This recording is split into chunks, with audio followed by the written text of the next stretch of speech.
grande e cooperar com a seara é um grande privilégio, não é?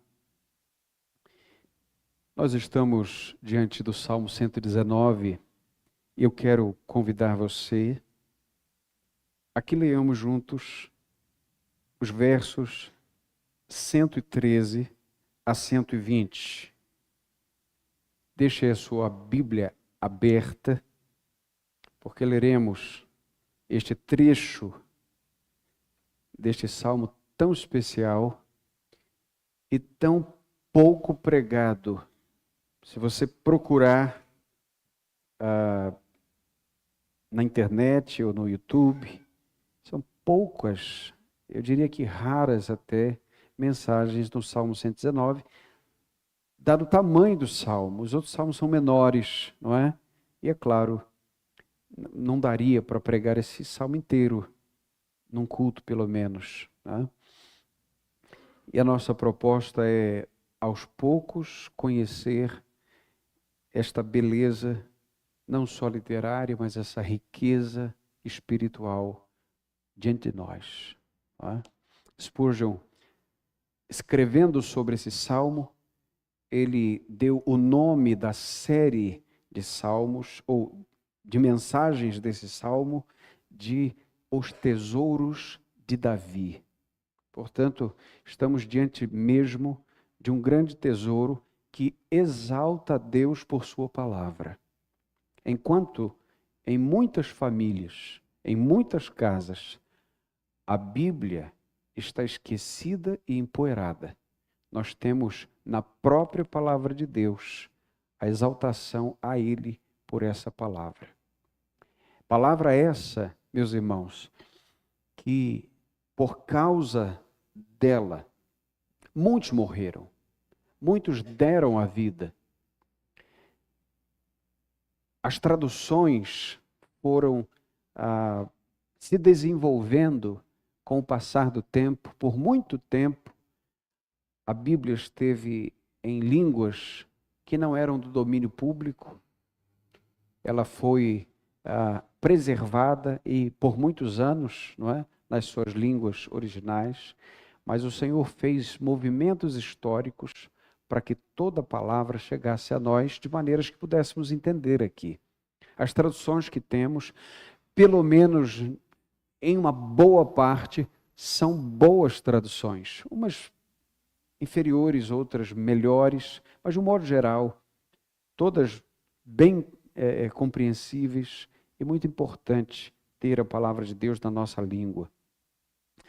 Nós não podemos esquecer que há na nossa nação um grande número de povos, sobretudo indígenas, na nossa nação, no Brasil, que não têm acesso à palavra de Deus, no dialeto deles, onde o nosso irmão Rodrigo está, na tribo Machacali, está acontecendo, nesse tempo que estamos vivendo, a tradução do Novo Testamento para o Machacali. Olha quantos anos e anos e anos aquele povo viveu sem ouvir a palavra de Deus na língua. E os irmãos que lá estão fazendo isso estão já há décadas, aprendendo a língua, aprendendo o que significa o quê, tá? Porque isso é muito melindroso, muito relativo até. Se você vai aqui para o Rio de Janeiro, uma coisa que você fala aqui, a mesma palavra significa outra coisa. Imagine o que é captar a mente de uma cultura e colocar as verdades profundas da palavra de Deus naquela cultura. Estou dizendo isso porque nós temos Bíblias à vontade, não é? Seja de papel, seja nos aparelhos, smartphones e laptops, seja o que for, mas eu estou certo que isso não tem evitado, em muitos casos, o analfabetismo bíblico. Há muitos que usam a Bíblia como se usa um gibi, ou como quem usa um horóscopo, não é? Isso é terrível. Nós precisamos, de fato, lembrar que essa é a palavra de Deus para o nosso coração. Estou vendo ali o irmão Nielson sentado, por quem oramos, depois da sua cirurgia lá em São Paulo, né, meu irmão? Que Deus te abençoe. Está tudo legal? Firmeza, deu até engordada, uma encorpada. Não sei se é impressão minha, mas que bom te ver bem, tá? Seja bem-vindo de volta. Oramos pela sua vida e é bom te ver bem aí. Deus abençoe. Amém. Salmo de número 119, versículos 113 a 120. Rejeito os que vacilam, mas amo tua lei. Tu és o meu refúgio e escudo. Espero na tua palavra. Longe de mim, malfeitores, para que eu guarde os mandamentos do meu Deus. Ampara-me conforme tua palavra, para que eu viva, e não permitas que eu seja envergonhado por causa da minha esperança. Sustenta-me e serei salvo, e sempre respeitarei os teus decretos. Desprezas todos os que se desviam dos teus decretos, pois a astúcia deles é falsidade. Como se fossem escória, lanças fora todos os ímpios da terra. Amo os teus testemunhos. Tremo de temor por ti e tenho medo dos teus juízos. Ó Deus,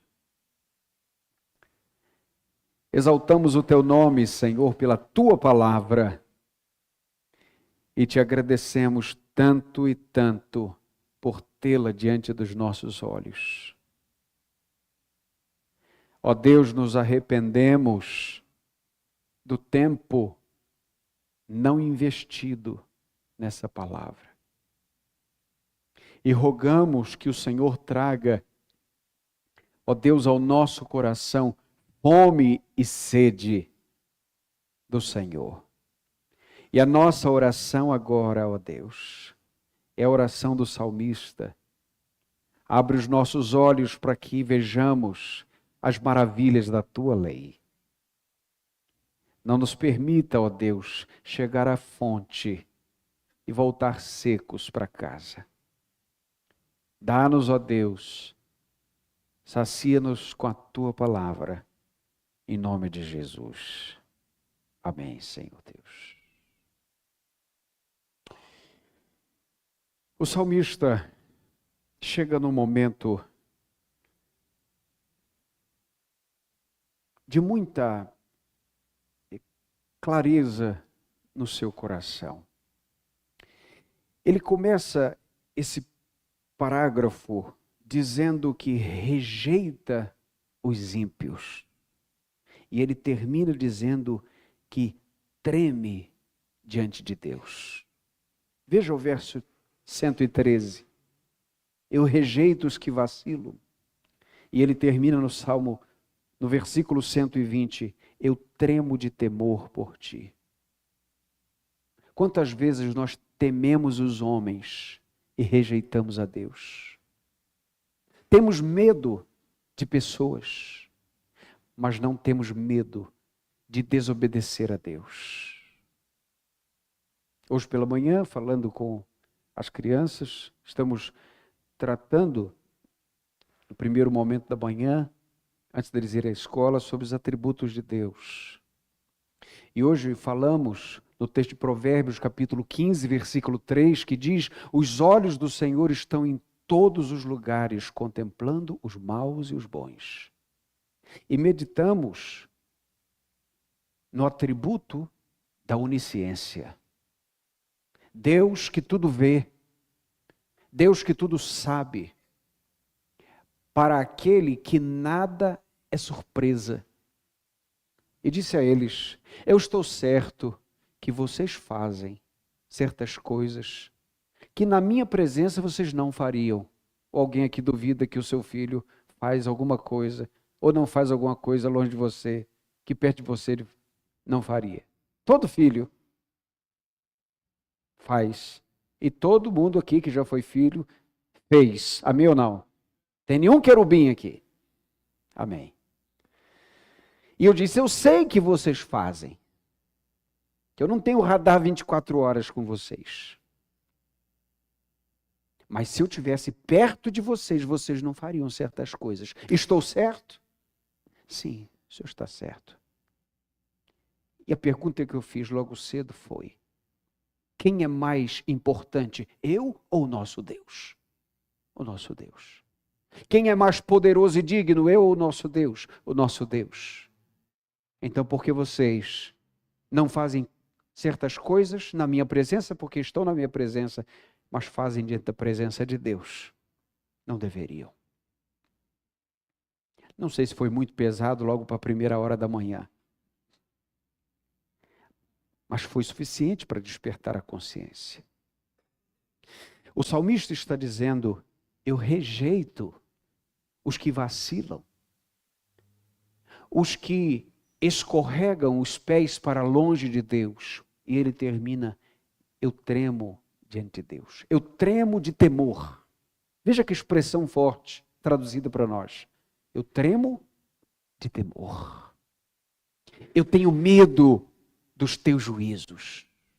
Oh, gente, que santo medo. A pior tragédia de uma pessoa é parar de temer a Deus. Achar que pode levar a vida de qualquer maneira, de qualquer forma, sob qualquer circunstância, achando que Deus não vai ver, que Deus não vai ouvir e que Deus não vai intervir.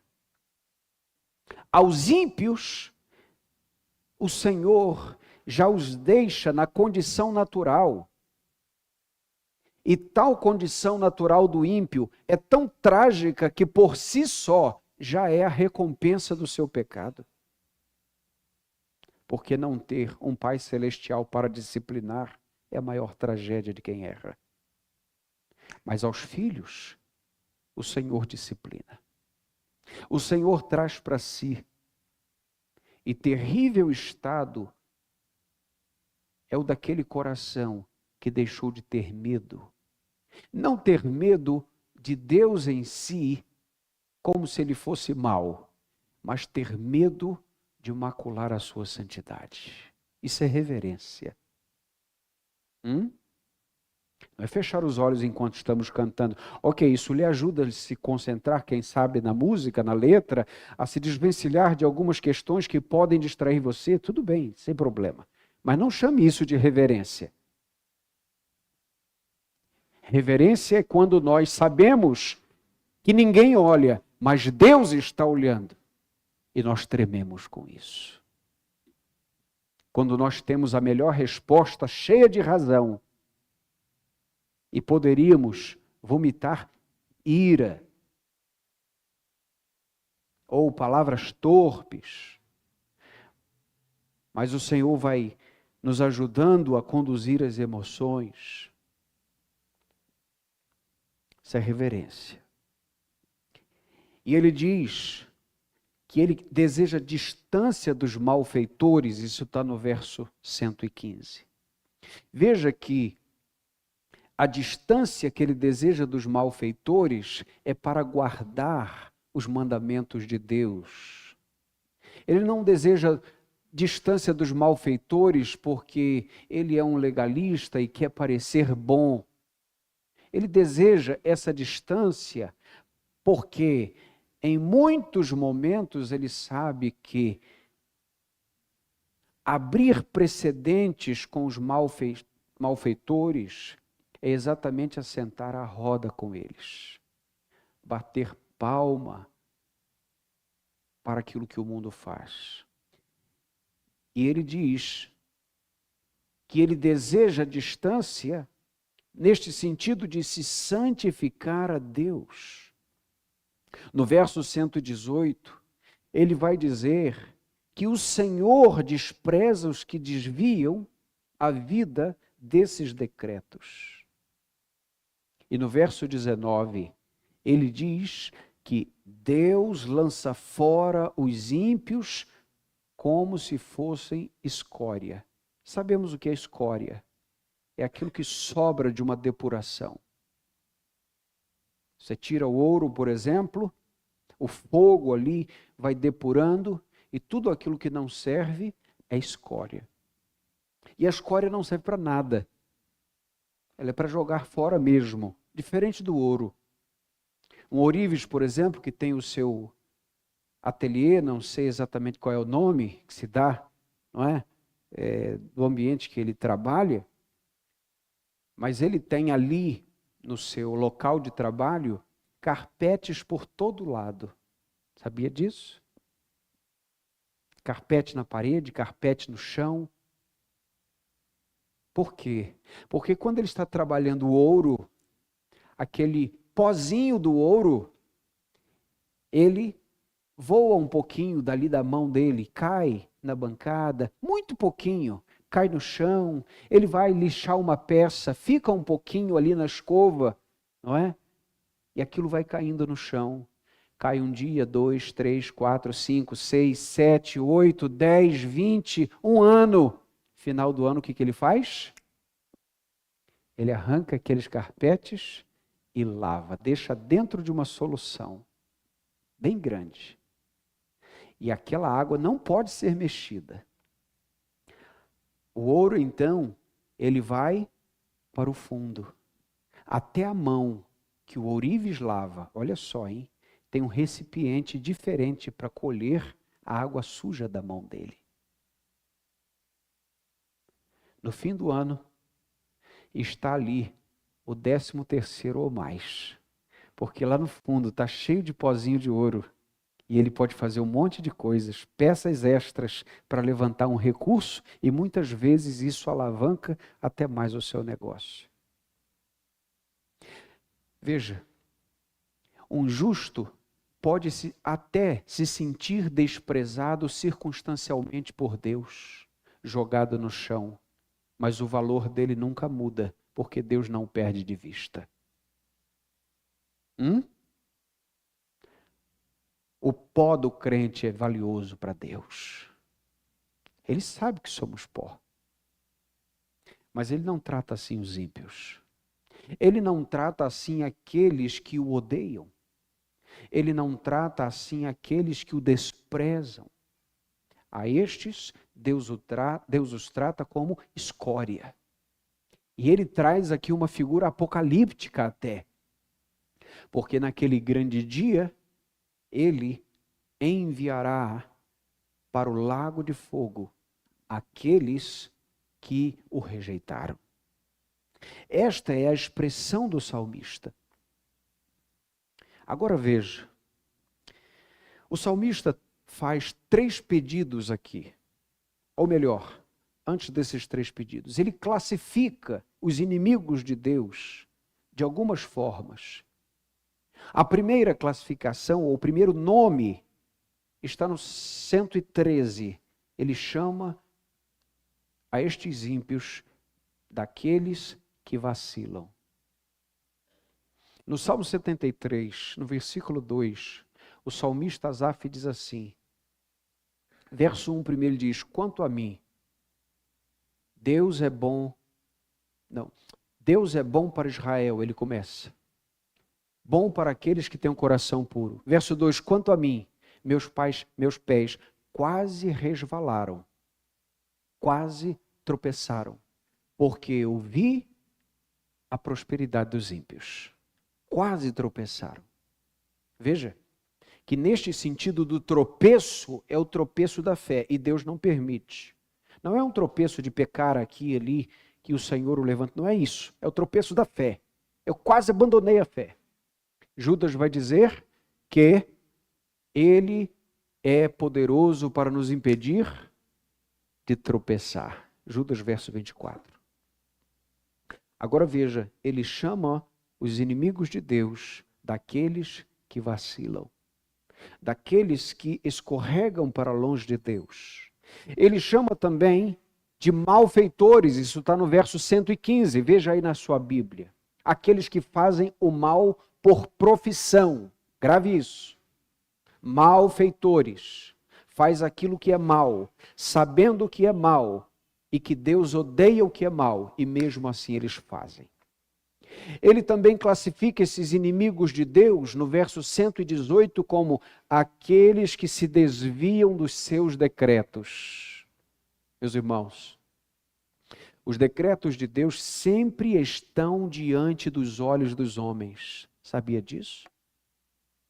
De onde saem as melhores leis dos homens? Não estou dizendo as espúrias, as imorais.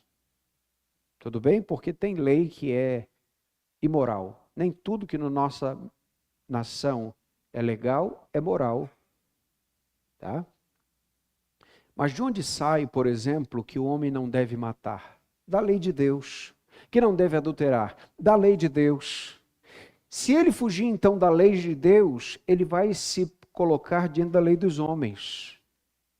E diante da lei dos homens, ele vai perceber que é inevitável para que tudo subsista em ordem, que esta humanidade recorra ao manual da vida, que é a palavra de Deus.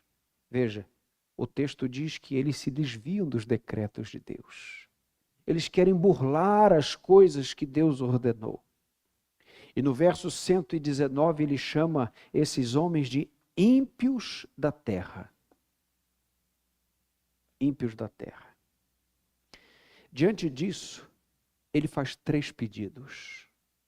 Porque aqui ele sabe, como eu e você sabemos, que nós estamos cercados do mal. Cercados pelo mal e pelos maldosos. Grave isso. Ele sabe que o mundo jaz no maligno. Ele faz então 3 pedidos. Primeiro pedido, no verso 116, vê se você consegue identificar. Ampara-me conforme a tua palavra. Que oração, hein? O que é um amparo, gente? É um suporte que não deixa cair. Precisamos do amparo de Deus? Sim, precisamos. Quantas vezes? Muitas vezes. E vezes até que nem imaginamos. Nem imaginamos. Meus irmãos, se nós tivéssemos acesso a perceber com clareza o mundo espiritual, nós não estaríamos sequer em paz diante de tantos livramentos e de tantos perigos que sofremos. É porque o Senhor nos blinda e muitas vezes até a ignorância nos confere alguma paz. Como aquele bairro perigoso que você anda, pode ser lá no Rio de Janeiro, por exemplo, e você anda tirando foto e de repente você chega lá na casa que você está hospedado, ou uns amigos de lá. Você estava onde? Eu estava lá tirando. Ele diz o seguinte: você é louco, é muito perigoso, você podia ter morrido, você podia ter sido assaltado. Pastor Larry, por exemplo, que esteve aqui, ganhou uma camisa do Flamengo. Eu disse: não vá ao Rio de Janeiro com essa camisa, você corre perigo. Eu não quero ofender os flamenguistas. Eles já são... ok. Voltemos para cá. Vamos falar das coisas boas. Quantos livramentos Deus tem nos dado. E eu estou certo, meu irmão, minha irmã, que em algum momento nós vamos olhar para trás e nós vamos dizer: até aqui nos ajudou o Senhor. Chegamos porque o Senhor nos livrou. Ampara-me conforme a tua palavra. Segundo pedido de oração, não permitas que eu seja envergonhado. E aqui ele está falando da esperança dele em Deus. Meus irmãos, todos nós aqui, em algum momento, declaramos a nossa fé diante do mundo, dizendo: meu Deus vai prover isto, meu Deus dará conta disto, eu confio no Senhor. Os ímpios estão vendo a nossa confiança. Em alguns momentos, lá no fundo, uma voz, ainda que bem baixinha: já pensou se isso não acontece? Como o nome de Deus vai ser envergonhado? Por isso que nós não podemos dizer que Deus disse o que Ele não disse. Mas o salmista aqui está sendo autêntico. Ele está dizendo: Senhor, a minha esperança está em Ti. E a minha oração é que por conta dessa esperança eu não seja envergonhado. Porque quando Deus honra a nossa fé, meus irmãos, Ele não está querendo honrar o homem, Ele está honrando o próprio nome dEle. E ele faz uma terceira oração. Verso 117. Sustenta-me. Vamos dizer juntos? Sustenta-me. Sustento tem a ver com tudo. Sustento tem a ver, meus irmãos, com o que comer, tem a ver com o que beber, tem a ver com o que vestir, mas tem a ver também com o espírito que muitas vezes é abatido, e por conta de um espírito abatido nós podemos ser lançados num canto escuro da existência, e se não for o Senhor a nos levantar de lá, nós nunca levantaremos. Sustenta-me, ó Deus, dá-me da tua graça. Sustenta-me, Senhor, porque eu realmente preciso do Senhor. Depois dele dizer os inimigos, depois dele fazer esses 3 pedidos, nós percebemos aqui verbos que o salmista usa para falar de Deus e da sua palavra. E eu quero concluir, portanto, com esses verbos aqui. Primeiro verbo está nos versos 113 e 119. Amar. Veja o que ele diz. Rejeito os que vacilam, mas amo a tua lei. Verso 119, parte B. Amo os teus testemunhos. Amar a palavra de Deus, meus irmãos, é amar o próprio Deus. Quando você começa a não gostar de uma pessoa, você começa a não gostar daquilo que essa pessoa fala. Pode reparar. Dificilmente você vai gostar de alguém que você não gosta de ouvir.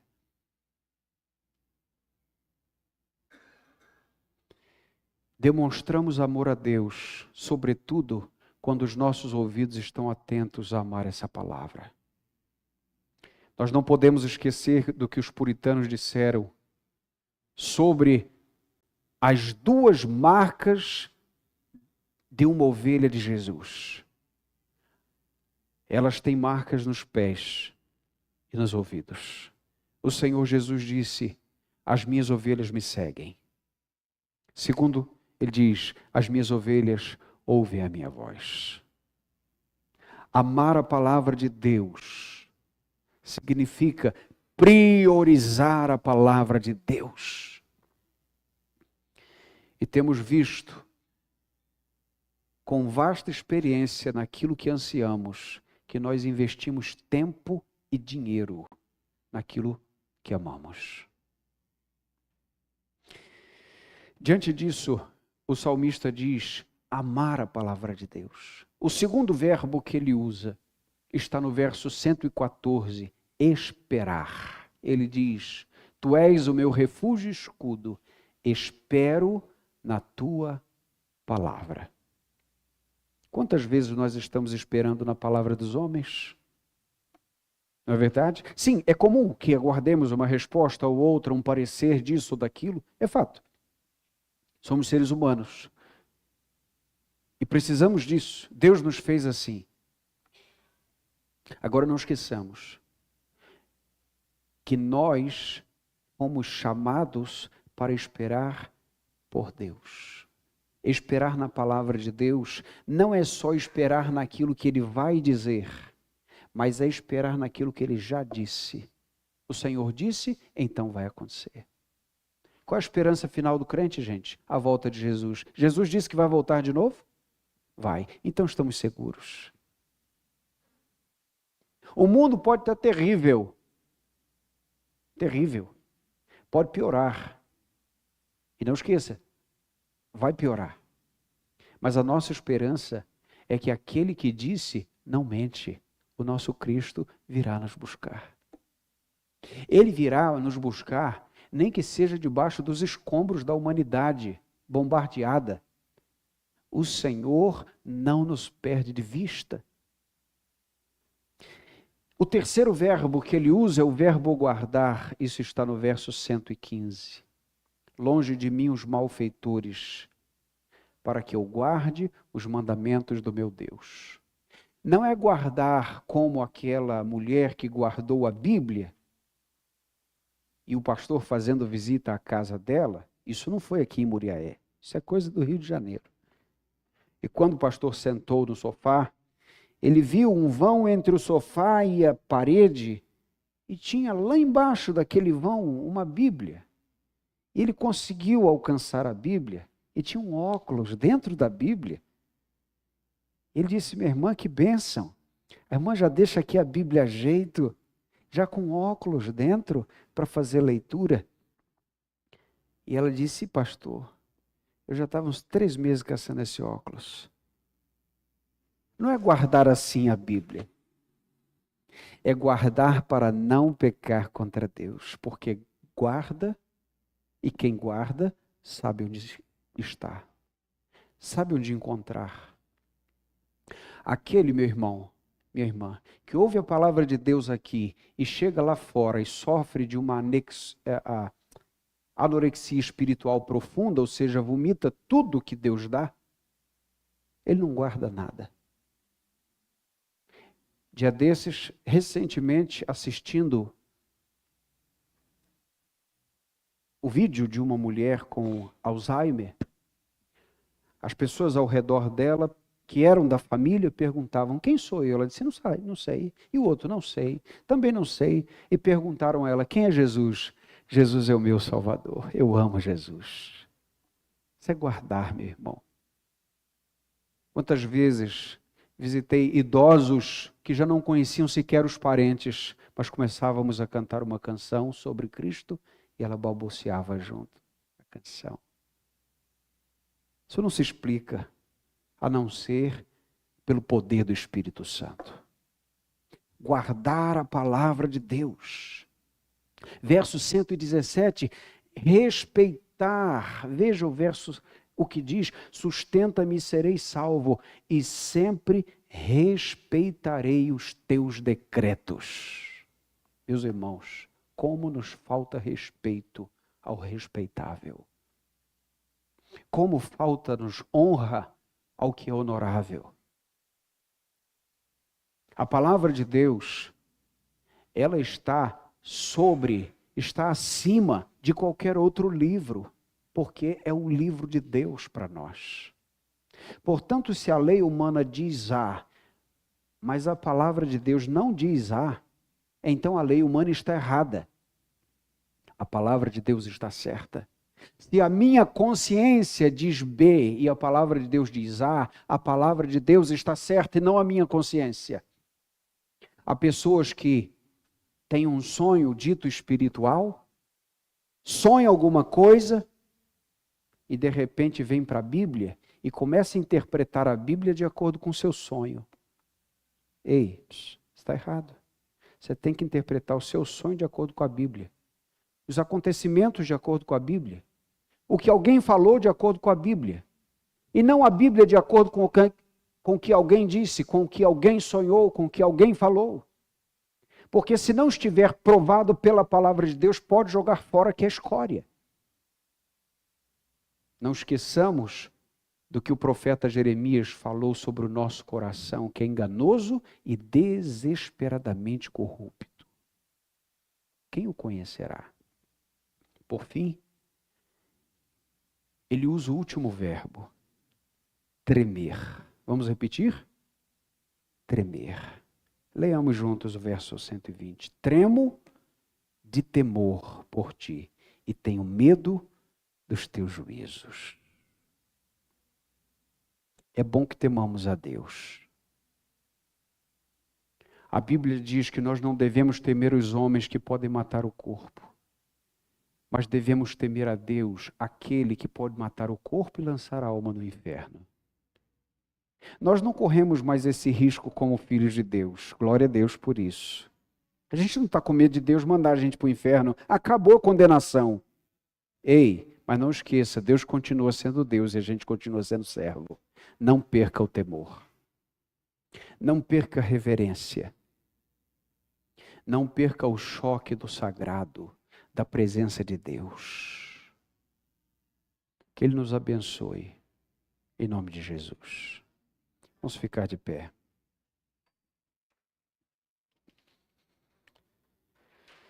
Por tua palavra te louvamos, ó Deus. Carecemos de um profundo entendimento dela, Senhor. Carecemos de obedecê-la para sobreviver, para acertar os passos.